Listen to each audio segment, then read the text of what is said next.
In animation, colorful rounded fabric squares converge, spiraling upward. Ability Summit.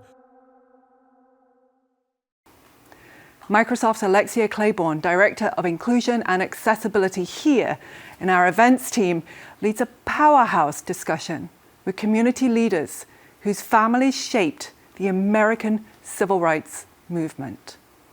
And what a better place to do that than in the National Civil Rights Museum in Memphis, Tennessee. An aerial view of Memphis, Tennessee. Memphis, y'all. Home of the blues and birthplace of rock and roll. Also, welcome to the Lorraine Motel, home of the Civil Rights Museum. Dr. Martin Luther King Jr. said it straight when he uttered the words, "We are caught in an inescapable network of mutuality, tied in a single garment of destiny." We gathered in Memphis to model what community engagement can look like. On stage, Black and African American leaders whose families changed the world. In direct conversation with community stakeholders, these are just some of the highlights. So there's so much history up here alive today. Alexia has dark hair, glasses, and a black jacket. The present and the future. And the magnificent Deborah Watts, who is the executive director and co-founder of the Emmett Till Legacy Foundation, and also cousin of Emmett Till. Emmett Till, for those of you who do not know, was a 14-year-old Black boy from Chicago who was visiting his family in Mississippi. He was brutally murdered, and for many, he is considered to be the catalyst that started the modern civil rights movement. Dr. Michelle Taylor, she is a native Memphian and the director of the Division of Health Services for Shelby County. Natasha Bell, who is the co-founder of the 1687 Club. The 1687 Club is a technology organization that focuses on social good projects using Microsoft development tools. 4 of the panelists up here are members. Rosin Withers is the executive director of the Withers Art Gallery, also a native Memphian. Her father was Dr. Ernest C. Withers, who had the privilege of leaving our community with 1.8 million images that documents our story, that tell through pictures a history that spans over 60 years. Rena Evers Everett, who is the executive director of the Medgar Murley Evers Foundation. She is the daughter, and Rena has said the proud daughter of Medgar and Queen Murley Evers. For those of y'all who aren't familiar with Medgar Evers, Medgar was a civil rights giant from Mississippi. He was integral in strategy leading to voting rights and integrating schools in Mississippi, as well as being the first field chair of the NAACP in Mississippi before he was assassinated in 1963. I want to say that, we are, from a Microsoft perspective, we are, honored to be here having this conversation with this audience, with both of these communities, both the Black, African American, and disability communities. Some folks may not be aware of the intersection between race and disability with Emmett Till. I do want to say that Emmett Till, who at age 14, vibrant young man who lost his life, of course, but started out in life with polio, and then also started out with life struggling with a stuttering problem. So that was limiting in nature of the expectations of him. But he certainly was able to overcome that with the love of his mother, the love and the embrace of the community, and all of those that understood that he needed an equal chance in life, just like everyone else. My own disability is invisible. I have both of my ankles have pins and screws in them. And so mobility is a challenge for me personally. Deborah has dark hair and a red shirt. And like anyone else, we are looking for that equal chance and opportunity to contribute without the barriers that are set in place, or without the expectations that others have of our inability to engage and to provide value. I am just more than excited to be with all of the community. Rena has dark hair and a black My jacket. sisters up here on the dais, all of you in the audience, all of you out in the virtual audience. It's special. You heard magic put out. It is magical. I'm dyslexic, and it's a struggle. I can't say I've mastered it, but I'm working on it.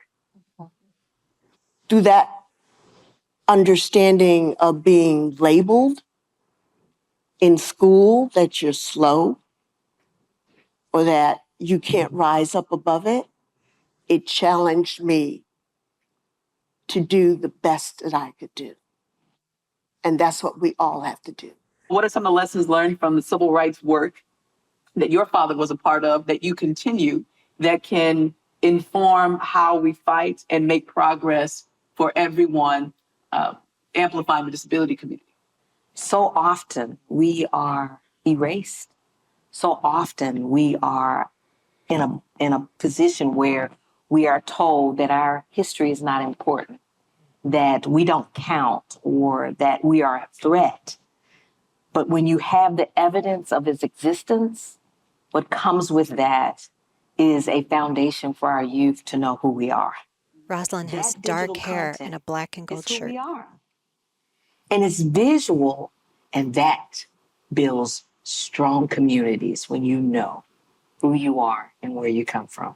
How does mental health impact specific disenfranchised or underrepresented communities like the Black African American community and people with disabilities?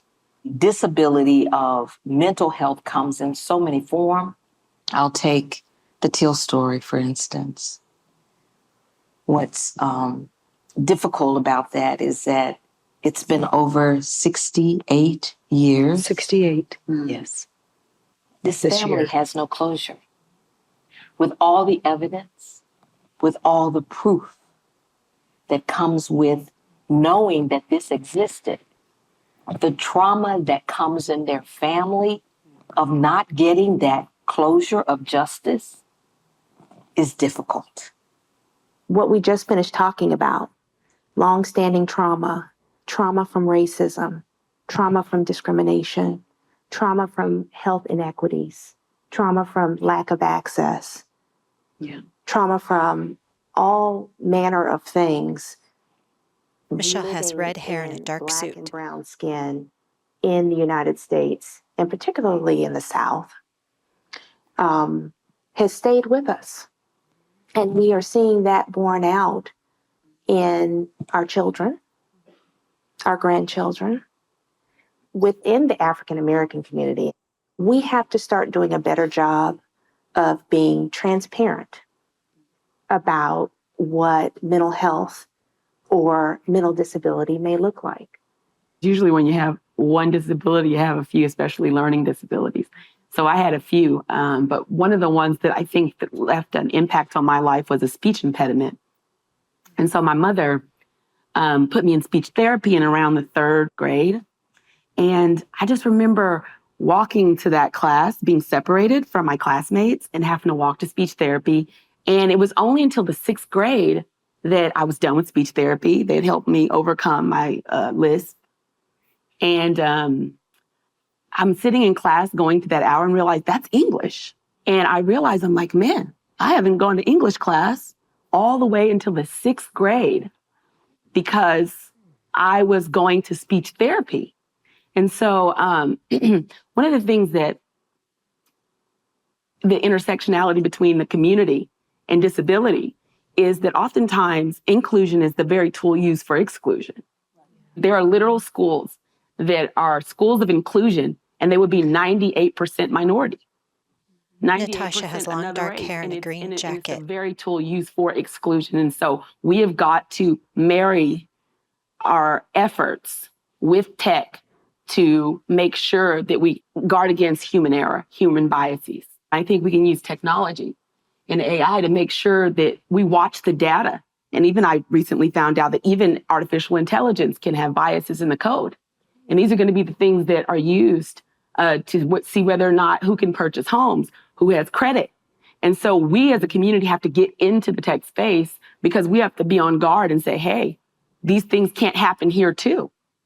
I really was struck by something that our distinguished panelist said about owning your intellectual property, owning how you tell the history. Whenever I get business leaders ask me, well, what can I do now to do something in the community? One of the things I tell them is learn about the history of your organization before 1968, if it existed before 1968. Shelby County Health Department has existed in some form since 1838.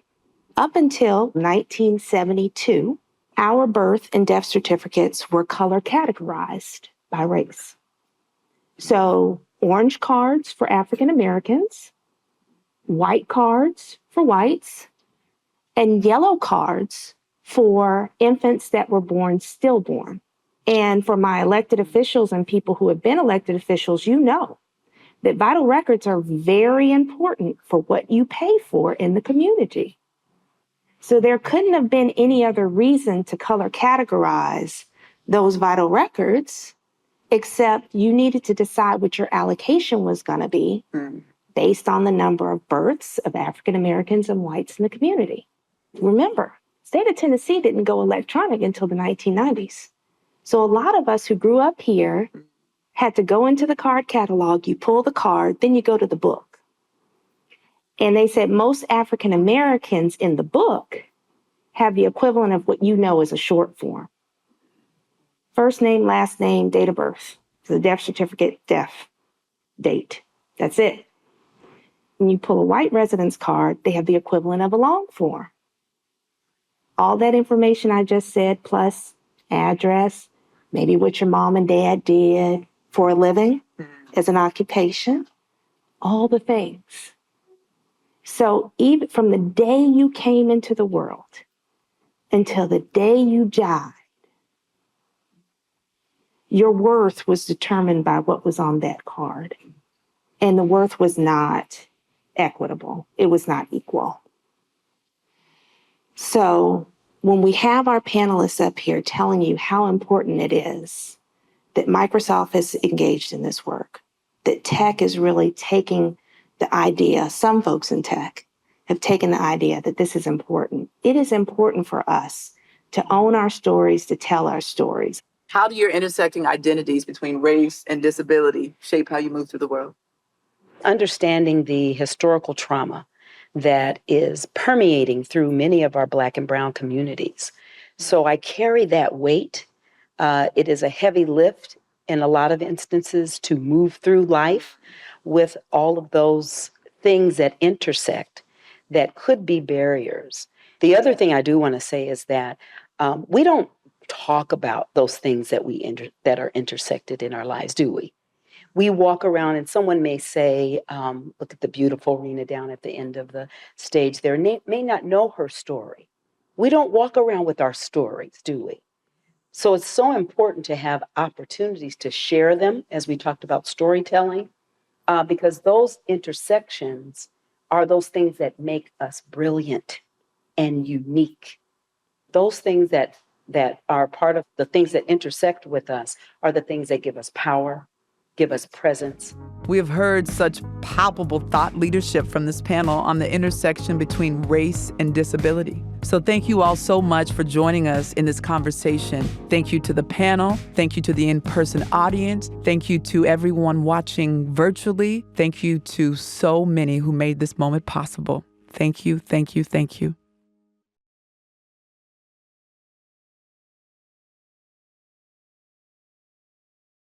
Thank you for participating. There's more to experience. Explore other content experiences in the top navigation bar. In animation, an L-shaped curve of rounded fabric squares undulates softly.